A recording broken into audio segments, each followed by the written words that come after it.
The text message wasn't meant for me. Uh, Hey, I'm sitting in my truck in the driveway at 11:47 p.m. Engine ticking as it cools down from another 12-hour shift, hauling freight across Ohio. The phone buzzes on the dashboard. Samantha's phone. She left it in my truck after I picked her up from her book club tonight. Can't wait to feel you inside me tomorrow. Pack the massage oils. See, my hands go numb. 22 years of marriage, and this is how I find out. Not walking in on them, not lipstick on a collar, but a horny text message at midnight from some guy whose contact name is just C with a fire emoji. I stare at the screen until it goes dark, then lights up again with another message. Sam's husband is such a loser. Loading trucks like he's still in high school. You're going to show me what a real man feels like. The phone slips from my fingers and hits the floor. I sit there in the dark cab, listening to the suburban silence of Maple Heights. Our house sits there with its perfect lawn and fresh paint, looking like every other middle-class dream on the block. The porch light Samantha left on for me casts everything in yellow shadows. 22 years, 2 kids, a mortgage we're 3 payments ahead on, because I work 60-hour weeks. I pick up the phone and scroll up through their conversation. It goes back months, hotel reservations, explicit photos I recognize as my wife's body, plans for a wellness retreat next week that's really a 5-day affair at some spa in Sandusky. Nick thinks I'm finding myself. I'm finding myself all right, underneath you. That was sent yesterday, while I was fixing the garbage disposal she broke trying to shove a whole potato down it. My chest feels tight, like someone's sitting on it. I've been in enough bar fights to know what rage feels like, but this is different. This is cold. This is the kind of anger that doesn't make you punch walls. It makes you plan. I screenshot everything.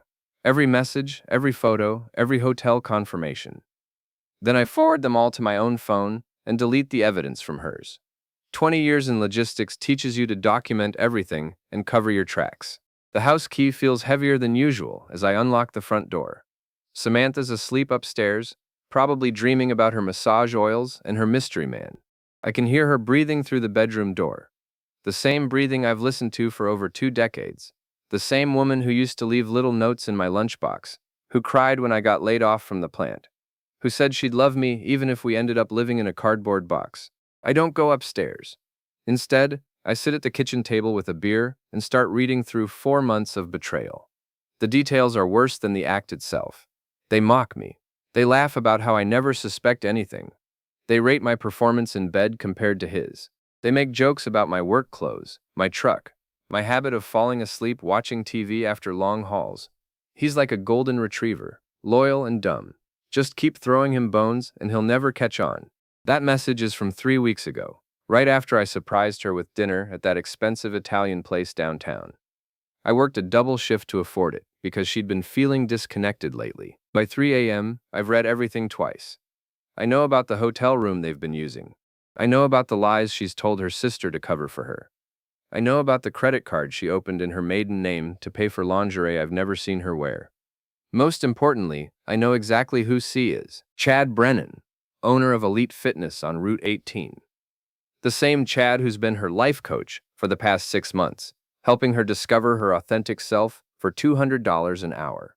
The same Chad she's been going to see every Tuesday and Thursday for breakthrough sessions that apparently involve breaking through a lot more than personal barriers. I finish my beer and go down to the basement. In the corner, behind Christmas decorations and boxes of the kids' old toys, I find my heavy bag. It's been hanging there unused for 5 years, since I threw out my back and Samantha convinced me I was too old to keep pretending I was still a boxer. I hit it once, just to hear the sound. The chain creaks against the ceiling beam. My knuckles remember the impact, even without gloves. Tomorrow, Samantha leaves for her wellness retreat.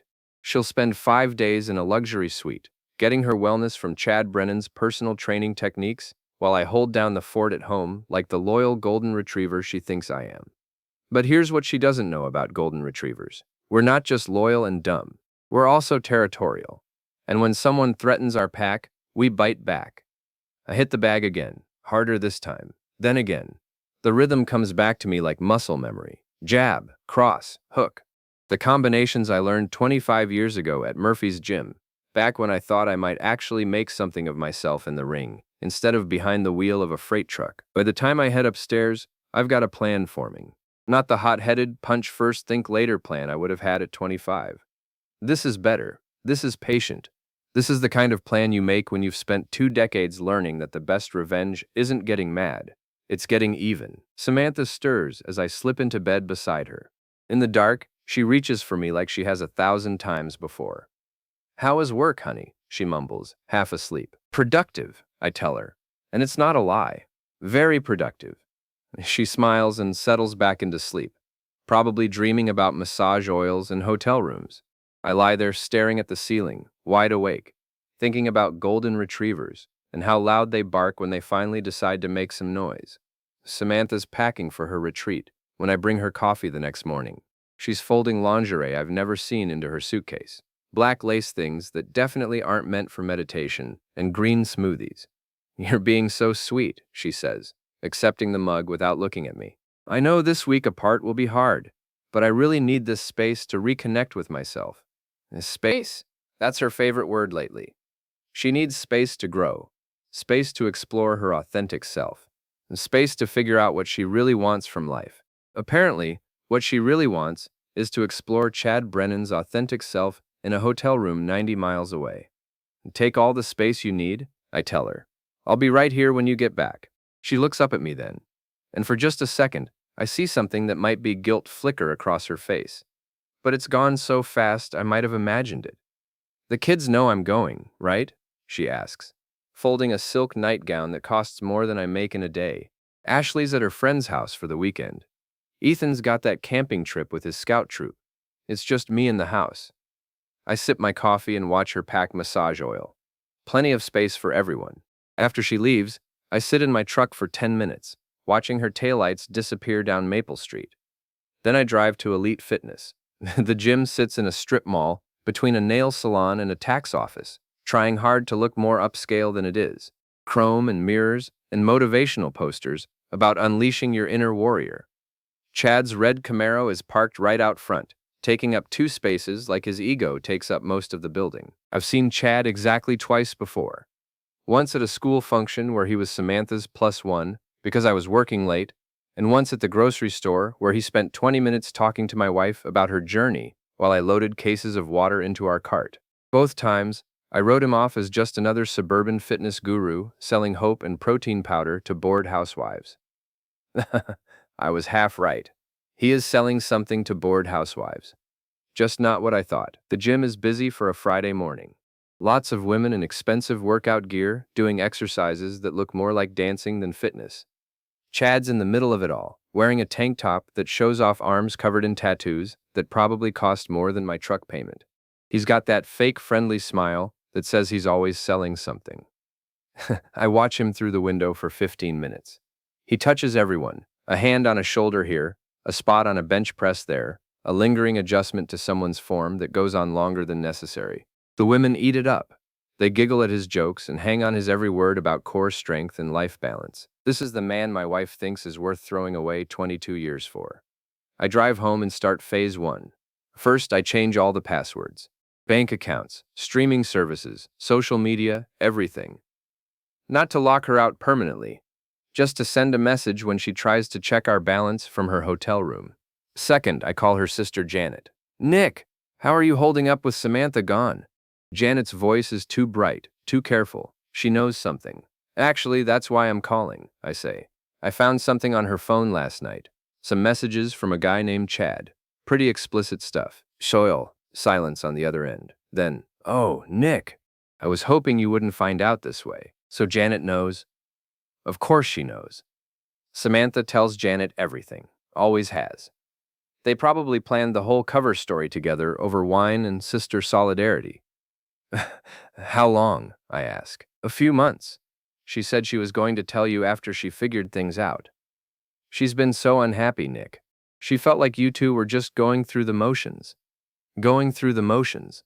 Like working 60 hours a week to keep us comfortable is just going through the motions.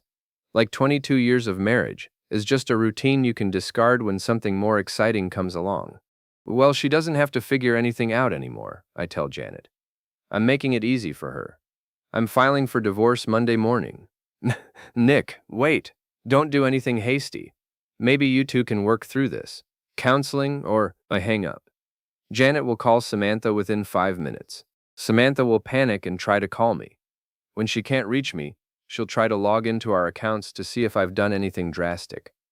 When she can't do that either, she'll really start to sweat. But I'm not answering my phone today. Today, I'm going shopping. The Army surplus store on the east side has everything I need: zip ties, duct tape, spray paint, and a few other items that will come in handy later. The kid behind the counter doesn't ask questions, just rings me up and bags everything in plain brown paper. Next stop is Office Depot for a laminator and some poster board. Then the print shop for some custom work that makes the clerk raise his eyebrows but take my money anyway. By evening, I'm back home with everything spread out on the kitchen table like I'm planning a military operation. In a way, I guess I am.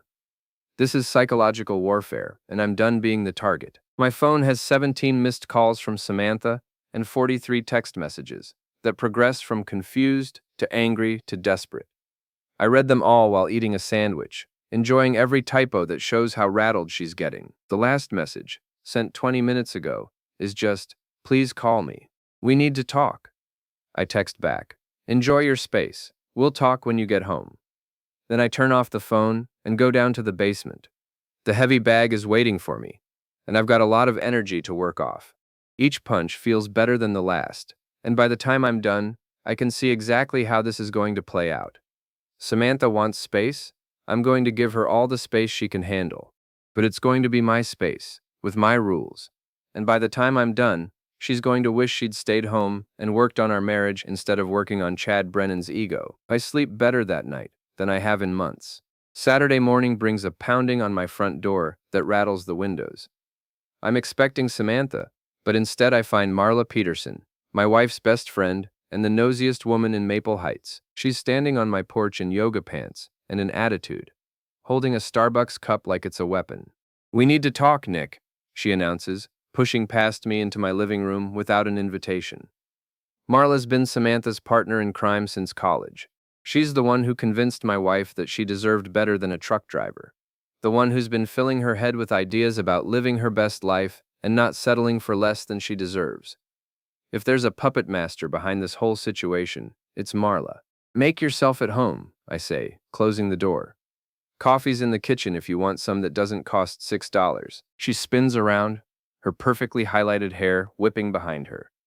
"Don't play dumb with me. Samantha called me crying last night. You changed all the passwords? Really? That's your response to finding out your marriage has problems?" "My marriage has problems."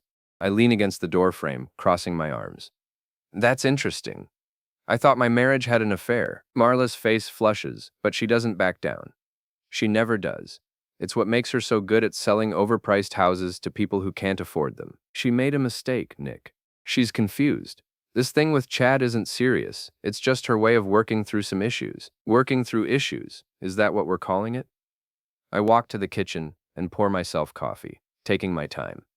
4 months of hotel receipts and explicit text messages. That's some pretty intensive therapy. "You don't understand what she's been going through." Marla follows me, her voice rising. "You work all the time. You come home exhausted and fall asleep in front of the TV. When's the last time you really talked to her? When's the last time you made her feel special?" I turn around slowly. Marla's standing there with her hands on her hips, looking like she's ready for a fight. She's probably been rehearsing this speech for months, waiting for the moment when Samantha's affair came to light and she'd need to play defense. "Oh, you want to know when I last made her feel special?" I set my coffee cup down carefully. 3 weeks ago, dinner at Romano's. Cost me $400 I didn't have because I worked a double shift to afford it. She ordered the lobster and told me how much she appreciated everything I do for our family. Marla's expression wavers slightly. 2 months ago, I surprised her with a weekend getaway to Cedar Point. Remember? She posted all those pictures on Facebook about what an amazing husband she has. Guess who paid for that hotel room where she was probably texting Chad the whole time? Nick, that's not. 6 months ago, I bought her that jewelry she's wearing in the photos she's been sending to her boyfriend. The necklace that's apparently the only thing she's wearing in some of those pictures. Marla goes quiet. She knows about the photos. Of course she knows. She probably helped Samantha pick out the lingerie. Here's what I understand, Marla. I understand that my wife has been lying to me for months. I understand that her best friend has been helping her do it. And I understand that instead of talking to me about whatever problems she thought we had, she decided to work through them with Chad Brennan's personal training equipment. I step closer to Marla, and she actually backs up a step. But here's what you don't understand. I'm not the same guy I was 20 years ago. I'm not going to sit in this house feeling sorry for myself while my wife plays house with some gym rat. I'm done being the understanding husband. What's that supposed to mean? Marla's voice is smaller now, less confident. It means Samantha wanted space, so I'm giving it to her. All the space she can handle, starting with the space between her and our joint bank account. Marla's eyes widen. You can't just cut her off financially. She has rights. She has rights to half of everything. But she doesn't have rights to spend my money on hotel rooms with her boyfriend while I'm at home playing the fool. I smile, and it's not a nice smile. Don't worry, she'll get exactly what she deserves in the divorce. Divorce? Marla looks genuinely shocked, like she thought this was all just going to blow over. Nick, you can't be serious. You have kids together. You have a life together. Had, I correct her. Past tense. That life ended the moment she decided Chad Brennan was more important than our marriage vows. Marla sets her coffee cup down and tries a different approach. Her voice goes soft and sympathetic. The same tone she probably uses when she's convincing someone to buy a house they can't afford. Look, I know you're hurt. I know this is hard. But people make mistakes. Samantha still loves you. She's just going through something right now. If you could find it in your heart to forgive her, maybe you two could come back from this stronger than before. I stare at her for a long moment. This woman has been poisoning my marriage for years, filling my wife's head with discontent and entitlement. And now she wants to play marriage counselor. Tell me something, Marla. When did you know? Know what? About the affair. When did she tell you? Marla hesitates just long enough to confirm what I already suspected. She didn't tell me. I figured it out myself when I saw the messages on her phone last night. Don't lie to me. My voice is quiet, but there's steel in it. I've had 24 hours to think about this, and I keep coming back to the same question. How does a woman who can barely figure out how to use the TV remote suddenly become an expert at hiding a 4-month affair? Marla's face is getting redder by the minute. She had help, didn't she? Someone who knows about covering tracks and managing secrets. Someone who's been cheating on her own husband for years and knows exactly how to avoid getting caught. The coffee cup slips from Marla's hand and shatters on the kitchen floor. She stares down at the mess, like she's seeing her whole carefully constructed world falling apart. That's right, Marla. I know about you and Chad, too. Did you really think he was only training one unhappy housewife at a time? Did you think you were special? She looks up at me with something close to panic in her eyes. Here's what's going to happen, I continue, stepping over the broken ceramic. You're going to go home to your husband and your perfect little real estate career. You're going to stay out of my business and out of my divorce.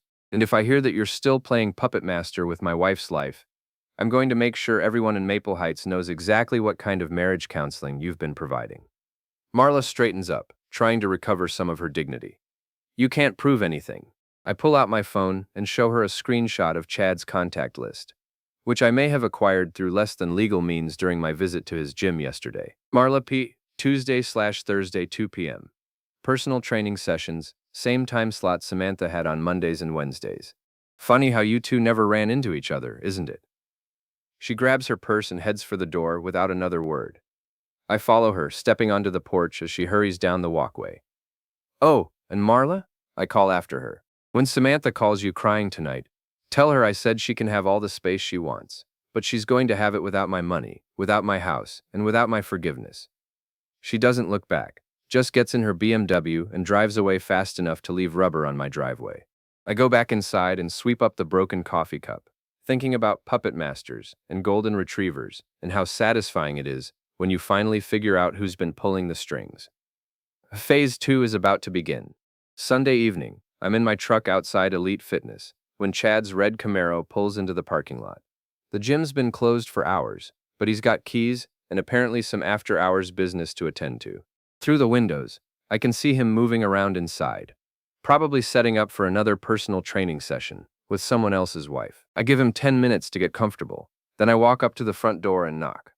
He appears in the glass doorway looking confused, then annoyed when he recognizes me. We're closed, he calls through the door. I'm not here for a workout, I call back.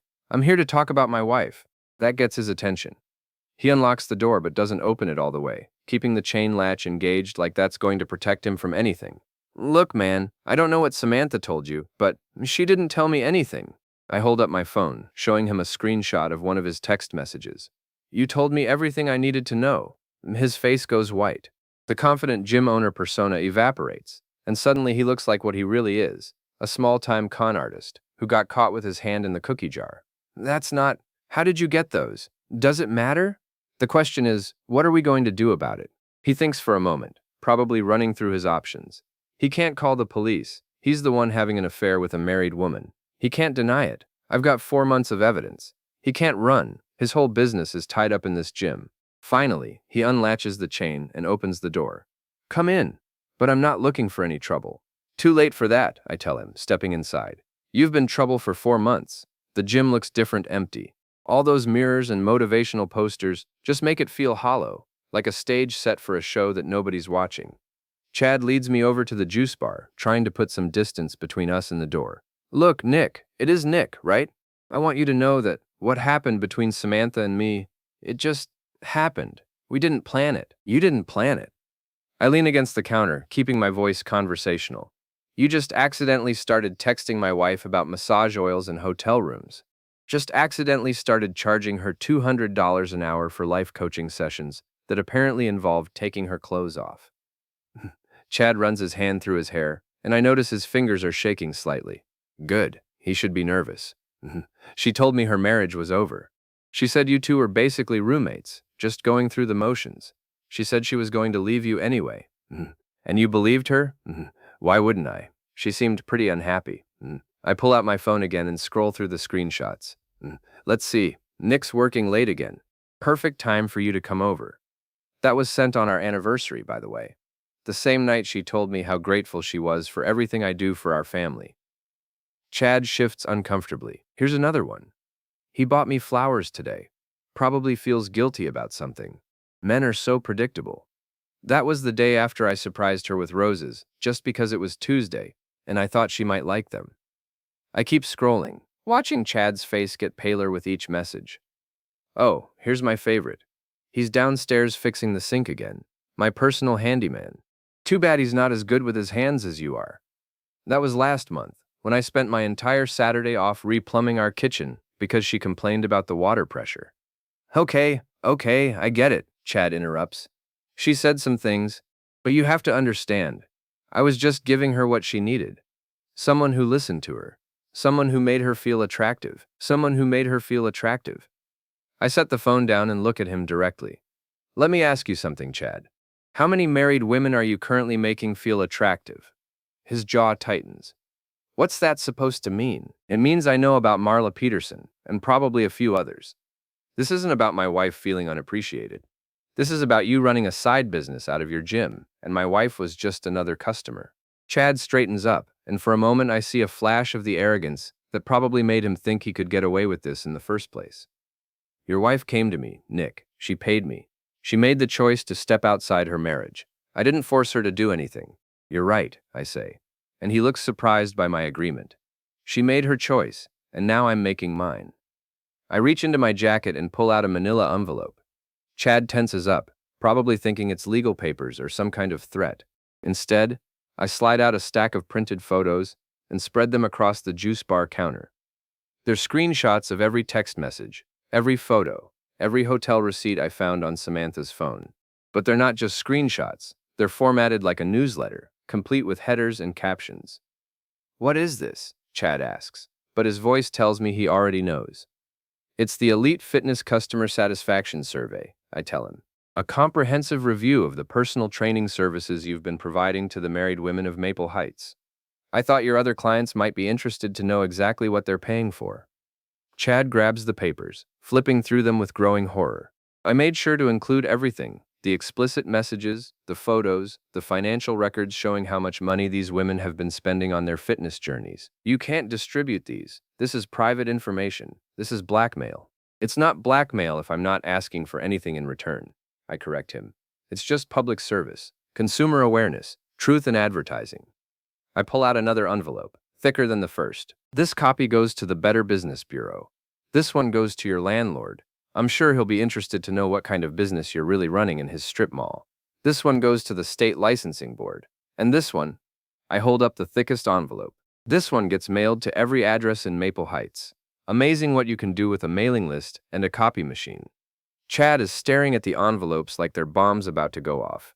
What do you want? He asks finally. I want you gone, I tell him simply. Out of town, out of business, out of my wife's life, and out of everyone else's marriage. You've got 1 week to close up shop and disappear, or these envelopes get mailed. You can't just run me out of town. This is America. I have rights. You have the right to face the consequences of your actions, I agree. The question is whether you want to face them here, where everyone knows what you've been doing, or somewhere else where you can start fresh. I gather up the photos and put them back in the envelope, leaving Chad standing there looking like his world just collapsed. 1 week, I repeat, heading for the door. And Chad, if I find out you've contacted my wife or any of the other wives, the deal's off. The envelopes get mailed anyway. I'm almost to the door when he calls after me. What about Samantha? What happens when she comes home and finds out what you've done? I turn back to look at him one more time. He's leaning against the juice bar like his legs won't hold him up anymore. And for just a second, I almost feel sorry for him. Almost. That's between me and my wife, I tell him. But I wouldn't worry about Samantha if I were you. You've got bigger problems coming. I leave him there in his empty gym, surrounded by mirrors that reflect nothing but his own mistakes, and drive home to wait for my wife to come back from her wellness retreat and find out just how much space she's really going to get. Samantha comes home Tuesday afternoon while I'm in the garage, organizing tools I haven't touched in months. I hear her car in the driveway, then the front door slamming hard enough to rattle the windows. She's been trying to reach me for 3 days, and I've been letting every call go to voicemail. Nick! Her voice echoes through the house, sharp with panic and anger. Nick, where are you? I take my time putting away a socket wrench before walking into the kitchen. She's standing by the counter, with her suitcase still in her hand, looking like she hasn't slept since she left. Her wellness retreat apparently wasn't very restful. How was your trip? I ask, opening the refrigerator and pulling out a beer. Did you find what you were looking for? Don't. She drops the suitcase and crosses her arms. Don't pretend you don't know what's going on. Marla told me you two talked. She told me what you think you know. What I think I know. I twist the cap off my beer and lean against the counter. That's interesting phrasing. What do you think I know? Her face flushes red. Samantha's always been a terrible liar, which makes the past 4 months even more impressive. She must have been practicing. I know you're upset, she starts, switching to the reasonable tone she uses when she's trying to manage a situation. I know this looks bad, but it's not what you think. Really? What is it then? She takes a deep breath, probably rehearsing the speech she's been preparing since Marla called her in a panic Sunday night. Chad and we connected, on a spiritual level. He's been helping me work through some issues about our marriage, about feeling trapped and unappreciated. It got emotional, and maybe we crossed some lines, but it was never about hurting you. I nod thoughtfully, like I'm considering her explanation. Spiritual connection. That's what we're calling it? You don't understand what I've been going through, Nick. You work all the time. You come home exhausted. We never talk anymore. Not really. I felt like I was disappearing, like I was just your housekeeper and the kid's mother, but not a real person with my own needs. She's warming up now, getting into the victim narrative she's probably been perfecting for months. Chad saw me, really saw me. He listened to me. He made me feel like I mattered, like I was worth something more than just keeping your house clean and your dinner warm. I set down my beer and pull out my phone. Is that what you call this? I show her one of the screenshots. Can't wait to ride you like the stallion you are. That's some pretty advanced spiritual counseling. Her face goes white. Where did you get those? Your phone. The one you left in my truck Friday night.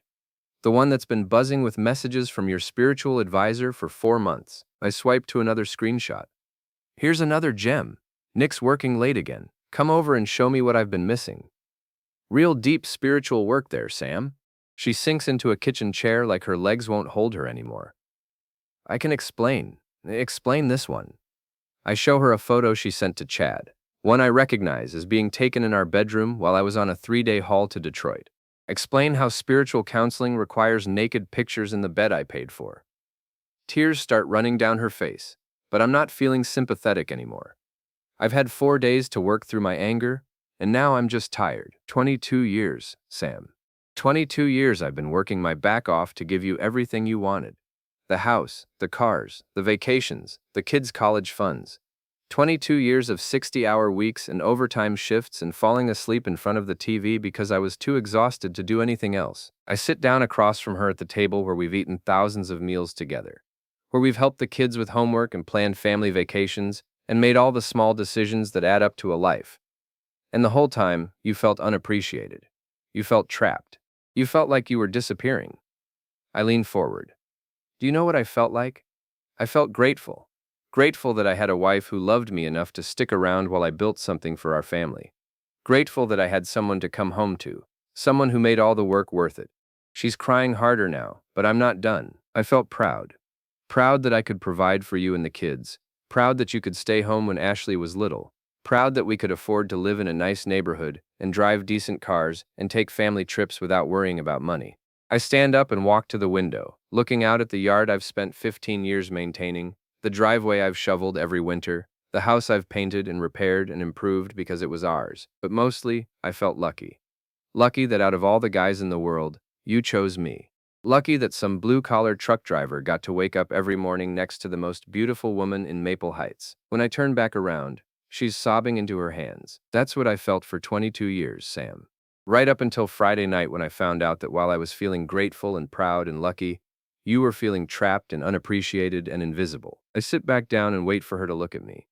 So here's what's going to happen. You wanted space, you've got it. All the space you can handle. I've already talked to a lawyer. The divorce papers will be filed by